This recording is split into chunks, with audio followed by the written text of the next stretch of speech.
तो आज हम इस हवाले से बात करने वाले हैं। हमारे साथ स्टूडियो में एक बहुत ही ख़ास मेहमान मौजूद है। आप एक डॉक्टर हैं और प्रेसिडेंट हैं पिंक पाकिस्तान ट्रस्ट की, और हमारे साथ हैं डॉक्टर जुबैदा काजी साहिबा। अस्सलाम वालेकुम, खुश आमदीद, कैसी हैं आप? वालेकुम अस्सलाम भाई, thank you so much for calling me in your show. It's been always a pleasure being here. I am well, अल्हम्दुलिल्लाह। Thank you, great.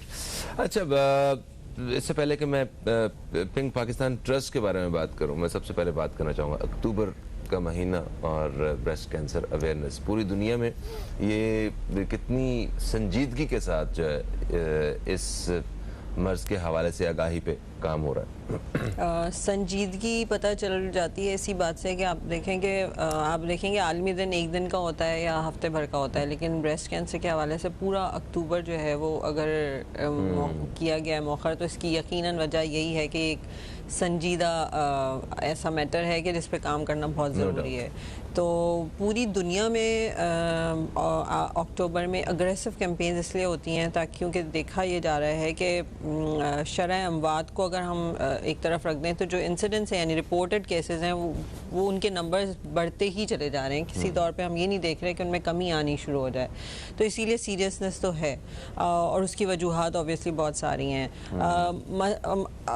Western world में ये है कि क्योंकि उन्होंने अवेयरनेस के बाद इसकी स्क्रीनिंग पे भी उतना ही ज़्यादा, यानी अर्ली डिटेक्शन पे भी उतना ही ज़्यादा काम सीरियसनेस शो की है, तो उनके यहाँ डेथ रेट्स काफ़ी कम हो जाती हैं। हमारे यहाँ शरह अमवात जो है वो बढ़ती चली जा रही है क्योंकि हम अग्रेसिव मास स्केल पे अवेयरनेस तो देख रहे हैं कि हो रही है, लेकिन मसला ये है कि हमारे यहाँ सोशल टैबू जो है वो उसको हम समहाउ ब्रेक करना बहुत मुश्किल काम है, क्योंकि माइंडसेट हमारा ऐसा है कि वो इट्स नॉट एक्सेप्टिंग कि ये एक बीमारी है, या हम इस ब्रेस्ट के लफ्ज़ का इस्तेमाल करना हमारे यहाँ जो है उस पर बात करना जो है वो एक टैबू किस तरह से ख़त्म किया जाए बड़ा मुश्किल काम है। सो इसीलिए अवेयरनेस जो है ना उसका एक्सटेंसिव होना बहुत ज़्यादा इम्पोर्टेंट है। अच्छा, मुझे ये बताइए डॉक्टर साहिबा कि ये जो पिंक पाकिस्तान ट्रस्ट है ये प्योरली मतलब किस हवाले से काम करता है? पिंक का वर्ड इस्तेमाल करने का मकसद ये था कि ख़वातीन का खुद ही पता चल जाता है कि it's all about women, but it's not just कि वुमेन के अलावा अगर कोई आए तो हम उसको एंटरटेन नहीं करेंगे, ऐसा नहीं है। लेकिन मकसद ये था बनाने का कि ख़वातीन की हेल्थ के ऊपर बेसिकली काम किया जाए। वो तमाम सेहत के मसाइल जो ख़वातीन को हमारे यहाँ लाहक हैं, स्पेशली उन औरतों को जिनको पता ही नहीं है अपने बारे में, क्योंकि आप देखें कि आबादी का वो आधे से ज़्यादा जो आबादी है वो आती है उस लाइन के नीचे, जो बेचारे रोज़ अपने खाने पीने की तगो दौड़ में और बेसिक फैसिलिटीज़ में ही लगे हुए हैं, तो वो कहाँ सेहत और वो सारी चीज़ें बहुत पीछे रह जाती हैं। और फिर एजुकेशन का हमारा जो तालीमी जो लाइन है वो इतनी नीचे है कि लोगों को समझाना बहुत मुश्किल काम है इन चीज़ों के बारे में कि भाई आप अपनी सेहत का ख्याल रखें। तो आगे से वो यही होता है कि जहाँ खाने पीने को नहीं है वहाँ हम सेहत के बारे में बात कैसे करें। तो इसीलिए वो तमाम आबादी, वो वाले लोग जिनको ये फैसिलिटीज़ मैसर नहीं है या उनको मालूमात नहीं है, तो उनके लिए काम करना हमने शुरू किया कि उनको किस तरह से जो है वो मोबाइल किया जाए उन जगहों पे जो कि अवेलेबल फैसिलिटीज़ हैं, एटलीस्ट उनके बारे में भी नहीं पता लोगों को, तो वो आगाही देना। और उसके बाद जैसे अभी आपने बताया कि ब्रेस्ट कैंसर से शरह अमवात हो रही है, उसी तरह मटरनल मोर्टेलिटी यानी दौरान ज़चगी जो ख़वातीन, जो कि पूरी दुनिया में ऐसा नहीं होता, लेकिन हम अनफॉर्चुनेट हैं कि हमारे यहाँ होता है और हम नंबर 5 पे आते हैं इस बात पे। तो वो बहुत ही अफसोस होता है इस बात से कि क्यों ना इसके ऊपर काम किया जाए। तो बेसिक मकसद यही था कि लोगों को जो है वो एक प्लेटफॉर्म मिल जाए, क्योंकि हमारे साथ बहुत सारे डॉक्टर्स, फिलैंथ्रोपिस्ट जो हैं वो ऑब्वियसली जब एक प्लेटफॉर्म होता है तो लोग आके मिलना शुरू हो जाते हैं, तो फिर उनके थ्रू हम बेहतर तरीके से ये काम कर पा रहे हैं। सही। अच्छा, 1 लाख के करीब ख़वातीन में ब्रेस्ट कैंसर रिपोर्ट होना सालाना और हर साल होना, ये एक बड़ी अलार्मिंग जो है ना सिचुएशन है जी। तो ऐसी सूरत हाल में आगाही हम जो फैला रहे हैं इससे किस हद तक फ़ायदा हो रहा है? क्या बचा जा सकता है? वजूहात अगर पता चल जाए तो अपने आप को सेव किया जा सकता है? इस बारे में थोड़ा सा बताइए। बिल्कुल, इट्स अ हेल्थ क्राइसिस। अगर हम इसको कोविड के पेंडेमिक से कंपेयर करें तो ये भी किसी पेंडेमिक से कम नहीं है। ब्रेस्ट कैंसर से होने वाले अमवात बिल्कुल कोविड से कहीं ज़्यादा नंबर्स हैं उसके। तो उसको ये कहना कि ये एक है जो है वो एपिडेमिक है, गलत नहीं होगा। नंबर्स ऑब्वियसली जितने भी कोट होते हैं वो वेरी कर रहे होते हैं, क्योंकि हमारा अपना डेटा इतना ज़्यादा साइंटिफिक डेटा अवेलेबल नहीं है। लेकिन WHO के हिसाब से 90,000 से 1 लाख कोट हो जाता है। International agency for breast cancer जो है वो कहती है कि 2020 में उन्होंने एक फिगर दिया था कि तकरीबन 1,78,000 केसेस जो है वो 2020 में रिपोर्ट हुए हैं और 1,17,000 उसमें से अमवात भी रिपोर्ट हुई हैं। तो इट्स अ सिग्निफिकेंट नंबर। तो इसलिए ऑब्वियसली जब कोई स्टेप आप किसी भी चीज़ के लिए शुरू करेंगे तो वो एक पहला आगाही का अमल होना लाजमी होता है। ठीक है, वजूहात क्या है? बिल्कुल, तो आगाही में हमें ये बताना है लोगों को कि ये बीमारी क्या है। ठीक है। दूसरा, हमें अपना एक सोशल टैबू ब्रेक करना है कि talk about it, do talk about it, बताएं, छुपाएं नहीं इस मर्ज को। ख़वातीन के अंदर जो हमारे यहाँ एक जो शर्म है, एक झिझक है कि वो नहीं बोल पाती, क्योंकि वो जिस मेल पे डिपेंडेंट है, they are not ready to listen to this. क्योंकि नॉट सारे मेंस नहीं, लेकिन क्योंकि है हमारा इस तरह का सेटअप जहाँ पे ख़वातीन को इवन डॉक्टर से बात करने की भी इजाज़त नहीं होती। वो हमारे पास आती हैं तो वो हमसे भी बात नहीं करती हैं कि we need to talk their men's. तो इस तरह के लोग भी मौजूद हैं। तो वहाँ पर आप बताइए कि किस तरह से आप रीच करेंगे, किस तरह से पेनिट्रेट करेंगे और किस तरह आगाही उनमें फैलाएंगे आप। तो इस तरह के भी प्रॉब्लम्स फेस करने पड़ते हैं। तो इसीलिए अवेयरनेस, बीमारी की हालत में, मर्ज की हालत में, मेरा ख्याल है ये जो बैरियर है ये इसको ब्रेक करना एक बहुत ही मुश्किल काम है, लेकिन ज़रूरी भी बहुत है। हमने सुना है कि डॉक्टर और वकील से कुछ नहीं छुपाते। देखिए, लेकिन जहाँ पर औरत को बात ही करने की इजाज़त ना हो तो बेचारी क्या करेगी। अच्छा, वजूहात क्या है? वजूहात में हम शुरू करें अगर, तो सबसे बड़ी वजह एक बीइंग अ फीमेल, हर औरत जो है वो उस रिस्क पे है कि क्योंकि उसके जिस्म का हिस्सा है तो उसको ब्रेस्ट कैंसर हो सकता है। उसके बाद जैसे जैसे उम्र बढ़ती है ब्रेस्ट कैंसर होने के चांसेस बढ़ते हैं। पहले कहा जाता था कि ये ओल्ड एज बीमारी है, 60 साल के बाद होती है, फिर 50 साल के वाला एलिमेंट आया, फिर 40, और अब हम 30 से 35 की एज में भी जो है पाकिस्तान में स्पेशली ब्रेस्ट कैंसर के इंसिडेंट्स बहुत ज़्यादा देख रहे हैं। इसीलिए हम चाहते हैं कि हम ज़्यादा से ज़्यादा अवेयरनेस फैलाएँ ताकि यंग गर्ल्स एटलीस्ट जो हैं उनको हम ज़्यादा सेफ कर पाएँ। फिर अच्छा, मैं माज़रत चाहता हूँ पता कलामी की, हम यकीनन जो है वो इस हवाले से बात करेंगे। एक छोटा सा वक्फा दरमियान में आ गया, एक वक्फे के बाद आपकी खिदमत में हाजिर होते हैं और फिर हम बात करेंगे किस तरह हम अपनी माओं, बहनों और बेटियों को इस मर्ज से बचा सकते हैं। एक वक्फे के बाद आपसे दोबारा मुलाकात होती है। एक वक्फे के बाद आपको फिर से खुशामदीद। आप देख रहे हैं न्यूज़ कैफे, मैं हूं फ़हीम अब्बास और आज हम बात कर रहे हैं ब्रेस्ट कैंसर अवेयरनेस के हवाले से। हमारे साथ मौजूद हैं प्रेसिडेंट पिंक पाकिस्तान ट्रस्ट मोहतरमा डॉक्टर ज़ुबैदा काजी साहिबा, और जिनसे हम आज इसी अवेयरनेस के हवाले से बात कर रहे हैं। अच्छा, वक्फे से पहले डॉक्टर साहिबा आप ये बता रही थी कि पहले ये समझा जाता था या एक तासुर था कि ये बीमारी सिर्फ 50 साल से ज़ायद उम्र की ख़वातीन को ही लाहक हो सकती है, और अभी आहिस्ता आहिस्ता आपने कहा कि 30 से 35 साल की जो ख़वातीन हैं ये भी महफूज नहीं है इससे।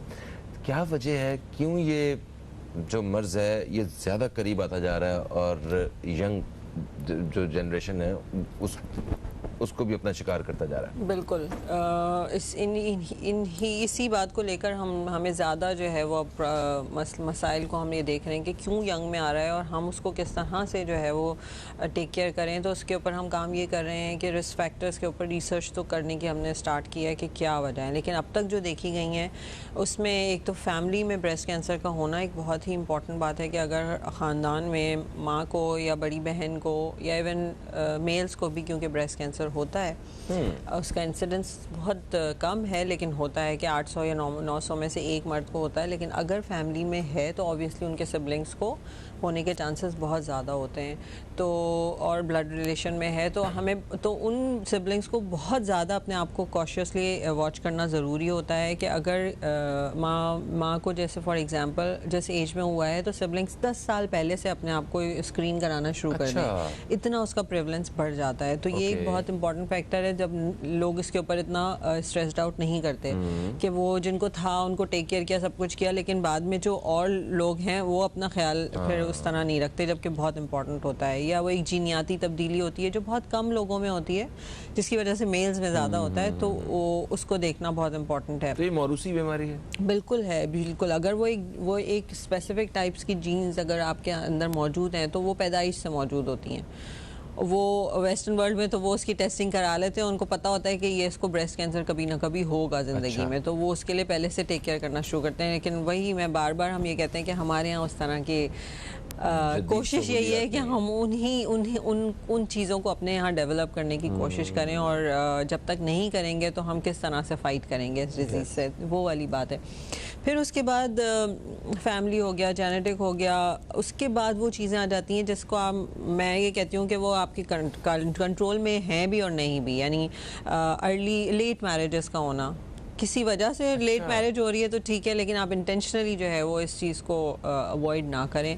दूसरा कि लेट एज में फर्स्ट बेबी बॉर्न होना, ये एक बहुत बड़ा रिस्क फैक्टर है कि पहला बच्चा, उसकी पैदाइश 35 साल के बाद अगर एक औरत पहले बच्चे को कंसीव कर रही है और पैदा कर रही है तो वो भी ब्रेस्ट कैंसर का रिस्क उसको बहुत बढ़ जाता है। अच्छा। तो ये चीज़ें पता नहीं होती हमें, तो फैमिली में ना हो कहीं ना हो तब भी जो है रिस्क बढ़ जाता है। बिल्कुल बढ़। अच्छा, तो लेट मैरिजेस की आप बात कर रही हैं तो बड़ी आम सी बात हो गई कि खवातीन अभी कोई मेरा नहीं ख्याल के 25-26 साल से पहले शादी करना जो है, हाँ नहीं, मतलब 30 और 35 की एज की हम बात कर रहे हैं कि वो लेट मैरिज में कंसिडर किया जाता है।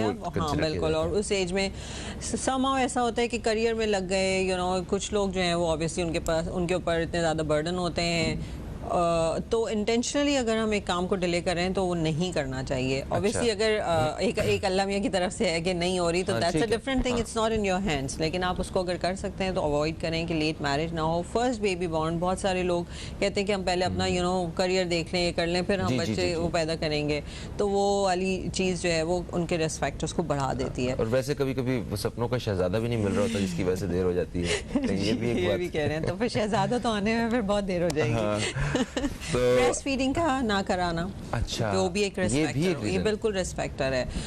वो खवातीन जिनको जिनके साइकिल्स मेंस्ट्रुअल साइकिल शुरू हो जाएं और लेट ख़त्म हों तो ये भी एक रिस्क फैक्टर होता है। और वो लोग जिनको हार्मोनल थेरेपी बहुत लंबे अरसे के लिए दे दी जाए, जो कंसीव नहीं करी होती खवातीन, या जो मेनोपॉज के बाद है हार्मोनल थेरेपीज़ वगैरह, या दूसरी किसी बीमारी की वजह से हार्मोनल थेरेपी ले रही होती हैं, तो वो एक रिस्क फैक्टर है गेटिंग ब्रेस्ट कैंसर। इसीलिए हार्मोन थेरेपी के लिए कहते हैं कि 1 साल से ज़्यादा के अरसे के लिए आप उस थेरेपी को नहीं यूज़ करें, उसमें आपको 6 महीने का गैप देना लाजमी है।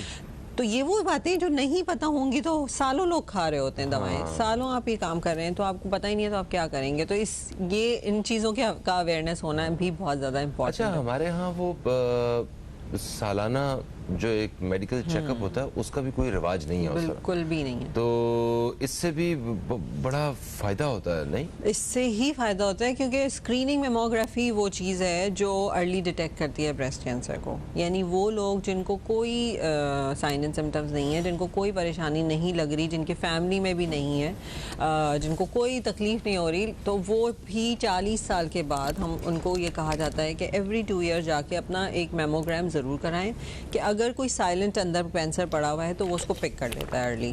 ये इसलिए स्क्रीनिंग कराते हैं। अब आप हमारे यहाँ, फिर मैं वहीं आऊँगी कि क्यों हमारे यहाँ डेथ रेट ज़्यादा है, कि वेस्टर्न वर्ल्ड में स्क्रीनिंग मेमोग्राफी का पूरा एक सिस्टम मौजूद है। उनके यहाँ हर फीमेल को ये पता है कि उसको इस टाइम पे फलां जगह जा कर के अपना मेमोग्राम कराना है। उनका पूरा एक सिस्टम डेवलप हुआ है। नहीं आता कोई तो कॉल्स आनी शुरू हो जाती हैं, भाई कि आपकी डेट थी, you didn't turn up for the mammogram. Brochures आते हैं, इतनी उनको मालूमात फराहम की जाती है। तो हमारे अनफॉर्चुनेटली ये चीज़ क्या है ये वर्ड? मेमोग्राफी कराते हैं। मेमोग्राम यानी जैसे एक्सरे होता है, वो ये छाती का एक्सरे। तो ये स्क्रीनिंग मेमोग्राफी जो है ये किस कदर आसान है और बिल्कुल मतलब बिल्कुल इजी है, कोई भी करवा सकता है? बिल्कुल आसान है। इसमें बस क्योंकि रेडिएशंस होती हैं तो हाँ, उसके लिए कुछ क्राइटेरियाज हैं कि एक एज स्पेसिफिकेशन है कि जो स्क्रीनिंग वाली बात है, जिसको कोई तकलीफ नहीं है, बीमारी नहीं है, वो स्क्रीनिंग के लिए करा रहा है, तो वो 40 के बाद जो है वो उसको रिकमेंड किया जाता है कि एवरी 2 ईयर पे एक दफ़ा अपना मेमोग्राम ज़रूर कराएं। 50 साल के बाद हर साल एक दफ़ा अपना मेमोग्राम ज़रूर कराएं, और 60 साल 65 साल के बाद अगर डॉक्टर रिकमेंड करता है तो कराएं, ये उसका एक पूरा प्रोटोकॉल है। लेकिन अगर फैमिली में है ये बीमारी या उस औरत को, उस लड़की को, उस बच्ची को कोई तकलीफ़ महसूस हो रही है, जिसमें से साइन एंड सिम्टम्स की भी मैं साथ में बात कर लूँ कि अगर गांठ किसी को महसूस हो रही है फॉर एग्जांपल, और वो लगता है डॉक्टर को कि नहीं ये ख़तरनाक हो सकती है, और वो कह रहा है आपको डॉक्टर या कह रही है कि आप अपना मेमोग्राम ज़रूर कराएं, तो फिर कोई भी एज लिमिट हो वो आप करवा सकते हैं। तो ये कैंसर अस्पताल में ही होता है या किसी भी अस्पताल में हो सकता है? ये मेमोग्राम का कैंसर अस्पताल से लेना देना कोई नहीं है। हमारे कराची में ही हर बड़े अस्पताल में मेमोग्राम के यूनिट्स लगे हुए हैं, जिसमें से बहुत सारी जगह ऐसी हैं जहाँ फ्री ऑफ कॉस्ट मेमोग्राम होते हैं। अच्छा। तो लोगों को ये बताना भी बहुत इंपॉर्टेंट है, क्योंकि हमारे यहाँ इकोनॉमिक कंस्ट्रेंट्स आ जाते हैं कि इतना महंगा जो है वो हम जाके क्यों बिला वजह में मेमोग्राम कराएं ना, जब हमें कोई तकलीफ नहीं है तो क्यों कराएं। हमें तो दर्द हो रहा होता है तो खवातीन नहीं जाती कहीं, तकलीफ को बर्दाश्त कर करके अपना हाल बुरा कर लेती हैं। हमारे यहाँ तो सारे टेस्ट करवाने के बाद अगर कोई बीमारी ना निकले तो कहते हैं लो जी पैसे जाया हो। बिल्कुल। तो ऐसे में आप शुक्र करें पैसे जाया नहीं हुए, बचे चली। शुक्र नहीं करते कि भाई चलें अल्हम्दुलिल्लाह आगे जो है वो एक लंबे खर्चे से, लंबी अजियत से बच गए कि जो अगर ब्रेस्ट कैंसर के या कैंसर के मरीजों को देखा हो किसी ने, खुद एक्सपीरियंस जब किया होता है तो इट्स बहुत मुश्किल काम होता है, बहुत तकलीफ दे। अच्छा, तो आप बता रही थी स्क्रीनिंग मेमोग्राफी के हवाले से, तो जिस तरह कराची की बात करते हैं, करोड़ों लोगों का शहर है, तो यहाँ पे ऐसी कौन सी जगह हैं, कौन से हॉस्पिटल्स ऐसे हैं जहाँ पे मुफ्त में ये करवाया जा सकता है, ताकि इस प्रोग्राम के तवस्सुत से हमारे नाज़रीन सुन सकें? बिल्कुल। जिन्ना अस्पताल जहाँ पे मैं खुद काम करती हूँ, एक बहुत बड़ा रेडियोलॉजी का जहाँ पर रेडियोलॉजी का यूनिट होगा, यानी जहाँ एक्सरेज होते हैं, अल्ट्रासाउंड्स होते हैं, MRCT होता है, हर जगह मेमोग्राम लगे हुए होते हैं। ओके। तो वहाँ पे फ्री ऑफ कॉस्ट मेमोग्राम की फैसिलिटी, अल्ट्रासाउंड की फैसिलिटी, क्योंकि मेमोग्राफी और अल्ट्रासाउंड दोनों चीज़ें होती हैं। जो यंग एज है उसमें हम अल्ट्रासाउंड करवा रहे होते हैं ब्रेस्ट का, तो ये दोनों फैसिलिटीज़ अवेलेबल हैं। गवर्नमेंट दूसरा बड़ा अस्पताल सिविल है उसके अंदर अवेलेबल है, SIUT है उसके अंदर अवेलेबल है। उसके अलावा जो है वो हमारे अपने कुछ डॉक्टर्स जो हमने लिए हुए हैं ऑर्गेनाइजेशन के साथ अटैच्ड हैं, हम उनको रेफ़र करते हैं, वहाँ पर जो है वो उनको फ्री फैसिलिटी सब्सिडाइज रेट में मेमोग्राम की फैसिलिटी अवेलेबल हो जाती है। अक्टूबर के पूरे महीने में हर अस्पताल जो है वो इतने कम रेट्स में मेमोग्राम करा रहे होते हैं कि हर एक जाके बड़े आराम से अपनी मेमोग्राम 10,000 कोई ले रहा है तो वो 2,000 पे आ जाता है। तो आप सोचें कि आप बड़े आराम से करा सकते हैं। ख़वातीन जो मतलब इस महीने में वाकई ज़्यादा बड़ी तादाद में आती हैं? बिल्कुल। फिर जब ये अवेयरनेस होती है, जब पता होता है लोगों को कि भाई इस तरह से मर्ज़ की भी अवेयरनेस आ रही है और ये भी पता चल रहा है कि फ़लाँ जगह मौजूद है फैसिलिटी, फ़लाँ जगह मौजूद है, क्योंकि लोग ये भी देखते हैं कि करीब में आपको कहाँ फैसिलिटी अवेलेबल है, तो लोग डेफिनेटली जा रहे होते हैं और करा भी रहे होते हैं। जैसे अगर कोई एक कराची के हिस्से में रह रहा है फॉर एग्जाम्पल और रंगी में रह रहा है, तो वो इंडस हॉस्पिटल जाना उसके लिए एक बहुत बड़ा कम्यूट करने का प्रॉब्लम है। तो इसलिए करीब में जहाँ पर भी आपको अवेलेबल है फैसिलिटी आप जाइए और ज़रूर कराइए। इसके अलावा हमारी ऑर्गेनाइजेशन एक मोबाइल ऐप बनाई है just for the breast cancer, pink Pakistan के नाम से। ये आप उसको डाउनलोड अगर करें तो उसमें सिर्फ ब्रेस्ट कैंसर की इन्फॉर्मेशन नहीं है, उसके अंदर डॉक्टर की अपॉइंटमेंट मौजूद है, उसके अंदर रेडियोलॉजिस्ट की अपॉइंटमेंट मौजूद है, उसके अंदर कैंसर सर्वाइवर्स मौजूद हैं कि अगर आप उनसे डिस्कस करना चाहें, उसमें मेमोग्राफी कहाँ होती है, अल्ट्रासाउंड कहाँ होती है, हर चीज़ की अपॉइंटमेंट्स ले सकते हैं, रेफरल मिल सकती है, वो तमाम चीज़ें उस पर हमने। किस नाम से है ये? पिंक पाकिस्तान जाकर के आप ISO यानी एप्पल पे या एंड्रॉइड पे हर एक पे अवेलेबल है वो, तो आप बड़े आराम से डाउनलोड करें, फ्री ऑफ कॉस्ट है। डाउनलोड कर सकते हैं? बिल्कुल डाउनलोड करें, आप ज़रूर डाउनलोड करें और बाकी अपने जो है वो लोगों को भी ज़रूर बताएं। अच्छा, खुराक जो है या ग़िज़ा, ये किस हद तक इस बीमारी की वजह बन सकती है? खुराक का बहुत इम्पॉर्टेंट रोल है इसके अंदर, क्योंकि कुछ रिस्क फैक्टर्स जो हमने अभी बताया वो जो हमारे बस में नहीं है उन पे, लेकिन कुछ ऐसे हैं जो हम कंट्रोल कर सकते हैं, जिसके अंदर हमारा लाइफस्टाइल बहुत ज़्यादा इम्पॉर्टेंट है। बाकी बीमारियों के लिए भी अगर हम हार्ट की बात करें या शुगर, डायबिटीज़, इन सब की, तो इसी तरह ब्रेस्ट कैंसर में भी लाइफस्टाइल का बहुत इंपॉर्टेंट रोल है, जिसमें आपके वज़न का कंट्रोल करना हर एक औरत के लिए, ख़ासकर जब उसकी उम्र बढ़ रही है, तो वज़न पे कंट्रोल करना बहुत इंपॉर्टेंट है, क्योंकि वो जो फ़ैट उसके अंदर है वो हार्मोन रिलीज़ करेगा और फिर उसकी वजह से ब्रेस्ट कैंसर हो सकता है। तो इसीलिए जब वज़न को कंट्रोल कैसे करेंगे, एक एक्सरसाइज है और दूसरा डाइट है। एक्सरसाइज का भी रुझान हमारे यहाँ आप देखेंगे कि बिल्कुल लोगों के अंदर इतना ज़्यादा नहीं पाया गोली जाता। खाएं और पतले हो जाएं। वो खवातीन कहती हैं कि वो सारा दिन तो घर का हम काम करते रहते हैं तो वो एक्सरसाइज नहीं होती क्या? भाई वो नहीं होती एक्सरसाइज, ये कैसे बताएं आपको? एक्सरसाइज होती है जहाँ आपका हार्ट रेट बढ़े, जहाँ आपका जरा सांस फूले, जहाँ आपकी बॉडी को पता चले कि आप कुछ कर रहे हैं। ऑल्दो आई नो कि घर के काम करने में भी ये सब होता है, आसान काम नहीं है, लेकिन वो एक 15-20 मिनट अलग से अपनी बॉडी को देना जो है ना वो बहुत ज़रूरी है कि आप थकाएं अपने आप को।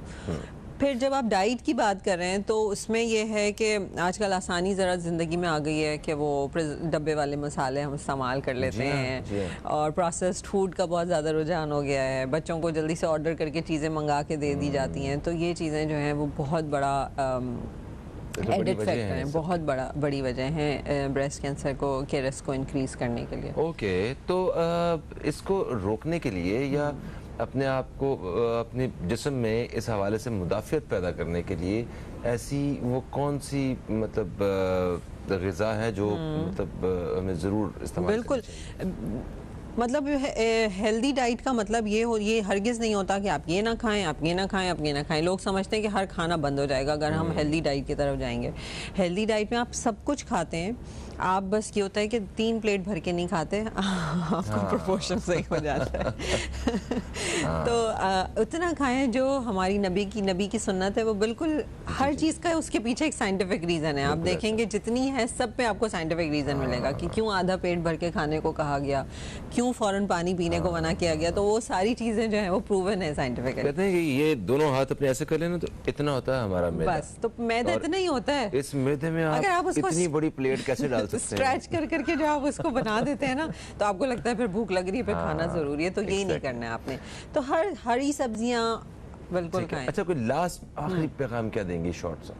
आखिरी पैगाम मैं बिल्कुल ये दूंगी कि आपके प्रोग्राम के तवज्जुह से हमारी तमाम ख़वातीन सबसे पहले अपने अंदर जो शर्म झिझक है उसको ख़त्म करें अपने अंदर। हाँ बिल्कुल, बीमारी के हवाले से, और उसके अलावा सेहतमंद रहने की तरफ अपना रुझान बढ़ाएं, अपना ख्याल रखना सीखें, क्योंकि आप सेहतमंद हैं तो माशरा सेहतमंद है, घराना सेहतमंद। Thank you so much doctor साहिबा, आप तशरीफ़ लाई, आपने बड़ी मुफीद मालूमात जो है ना वो फ्राहम की है। दोस्तों, एक वक्फे का वक्त है, वक्फे से वापस आएंगे तो एक अहम मौजू पर बात करेंगे। कहीं मत जाइए, अब तक देखते रहिए न्यूज़ कैफ़े, देखते रहिए।